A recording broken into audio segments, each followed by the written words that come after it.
All right, so I just took apart this 4th gen LS block I picked up. It's a 5.3 with DOD. I took it all apart. This guy wasn't really big on changing his oil. But everything looks good. The heads are pretty gunky, but chambers look solid, nothing crazy. Set of 243 heads. I still got to take the harmonic balancer off or crank pulley.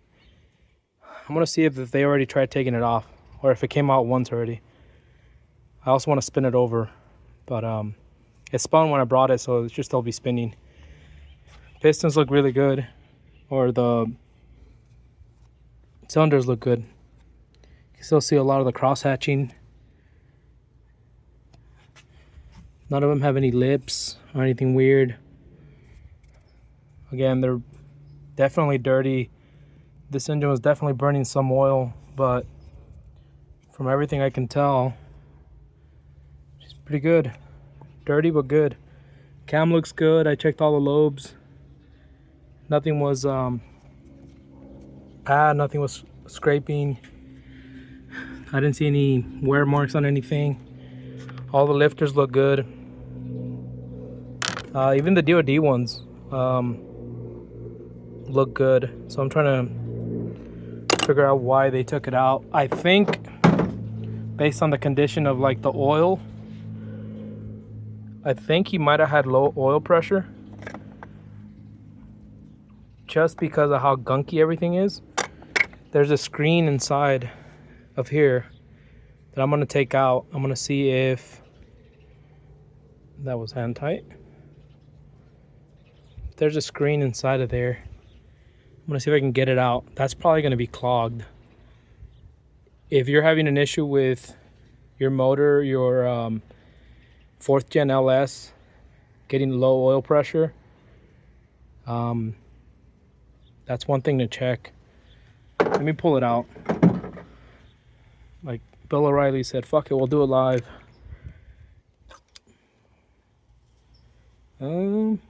Yeah, there's definitely quite a bit of oil, or quite a bit of gunk in there. It's probably one of the worst ones I've seen. That one's completely clogged right there. So maybe that was the issue. The engine just had low oil pressure, so the guy decided to replace it all. But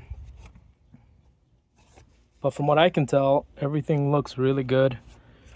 Pistons look good. There's no indentations anywhere. It's just dirty. At some point, somebody did a rear main seal because there's no way this engine wasn't leaking. It looks like a new plate too. I don't know if it's a GM plate. I gotta take the flywheel off. This side looks just as good. You can still see a lot of the cross hatching right there. But yeah, I noticed it when I took this cover off when I bought the motor, that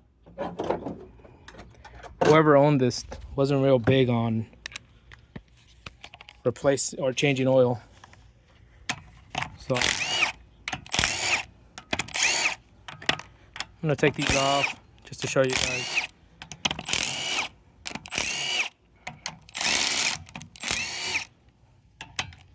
I gotta change this cover out anyway. I gotta put the delete cover. That's the V-Lum over there. You can tell from this one just how disgusting it was. This is why it's important to clean out or do your oil changes in time, especially if you have a DOD plate or a DOD motor, because it is thick in here. But everything here seems to be functioning. At least it looks like. Nothing, like the gaskets aren't too worn down. But if you got a lot of that gunk inside, it might have blocked something. Either that or maybe the gaskets aren't good and it was bleeding off pressure from here. Doesn't look like it, but Like, as you can tell, the cam down there looks really good. Just sucks that it's a DoD cam. But I'm gonna go through, clean some more up. I'm gonna definitely take this motor to a machine shop. Timing chain looks good. I can feel a little bit of play in it, so maybe not, maybe it's just stretched out. But either way, if I keep this motor, it's gonna get a new cam, new timing set, new everything pretty much. New lifters. I don't reuse the lifters. The cylinder walls look good, so I'm not gonna tear it down any further. At least I don't think so. I'll look at the crank, and I don't know if I'm gonna make the mistake of looking at the cam bearings. I might not. I'll be honest with you. I don't think I want to know. It's like that saying, you don't want to know how the sausage is made. I don't want to know what my LS bearings look like. We just fucking run them. But if she spins, she runs. I don't know how well, but I did see the car that this came out of, and it was pretty run down. You can tell that whoever owned it didn't care for it very well. So it doesn't surprise me that the oil wasn't changed very often. So I'm thinking what happened is probably had low oil pressure. And once it has low oil pressure, then the lifters don't lift all the way. They don't fully engage. So they were probably ticking, probably making a racket. And the customer just thought that the engine was bad, so they replaced it. I spoke to the mechanic who did the actual work. He's the one that I bought the motor from. And he said that the customer refused diagnosis. He said he showed up with a motor that they picked up, and they said, put that in my car. He said, why? He said, don't worry about it, just put it in. Car drove into the shop. They took this motor out of it, and then the car drove out with a new motor.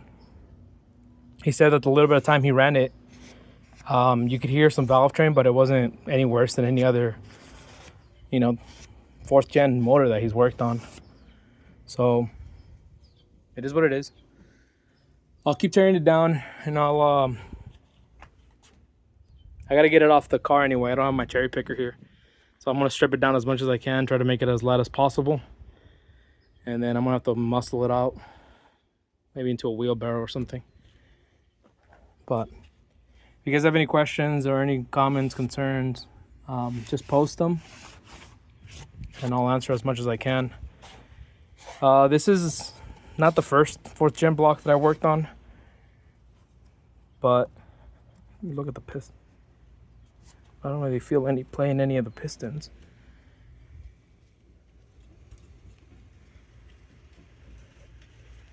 No, the play looks, or they feel pretty tight. I might, like I said, I might pop a couple of the caps off on the crank just to look at the rotating assembly, but I might not. If she spins, she's gonna get it. I'm definitely gonna change the oil pump on this one. I normally don't, because the 4th gen blocks with the DoD already come with a high volume oil pump. So when I did my Caprice, I kept the original oil pump, and it runs at about 50 psi when it's cold, and it gets down to about 40, maybe 38 when it gets really warm and it's been sitting in traffic. So I actually like that quite a bit. I know a lot of people say to change to like the low volume pumps, but I don't know. I prefer higher oil pressure. Like my truck, so this one, and then my Corvette, when they get warm, the Corvette gets down to like 20 something psi, and I hate it. Like I just don't like that low. I know they can run on even lower, but I just don't like them running that low. This one, I need to replace the O-ring on the pickup, because I'm pretty sure it's worn, because it'll run at about 30 to 35 pretty much all day, and then when it gets warm, it'll go back up to 40. So that tells me that O-ring is probably dry it out a little bit, and once it gets warmed up, kind of softens a little bit and maybe makes a better contact. I can also hear it clicking on and off, or like a knocking. It's not a knocking, it's more of like a ticking. Also quite annoying, but I need to do the O-ring on this one, so I'll do that probably soon. Or maybe not, maybe I'll just let it go until it kills itself, and then I'll put something else in it. But for now, yeah. So this is the motor I picked up. I picked it up for $400, which to me was a steal, even though the block was bad, because I got a set of 243 heads for that price. That's about the going price in my area. They're about $400 on the low end, and up to like $600-700. I will go through these. I'll put some better springs in them after I clean them really well. I'm gonna put a set of 550 lift springs. And get them really cleaned up, get all this gunk off of them. And then I will probably end up keeping these for my Corvette, because my Corvette's the original LS1, well, maybe the second revision LS1, but it's got the 8 something heads, or yeah, 862ers or something, which they're not very good from everything I've read. So I want to do a cam on that. When I do the cam, I want to put some 243 heads on it. So I'll probably keep these.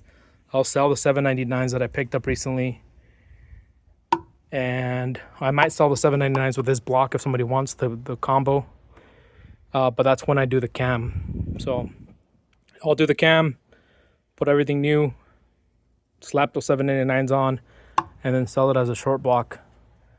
Or if somebody wants to pick it up before then, you know, and they want to do it themselves, I can always separate them. But I don't know yet. I'll post them now, and then if I don't get any interest in it, I will build a short block and then try to sell that.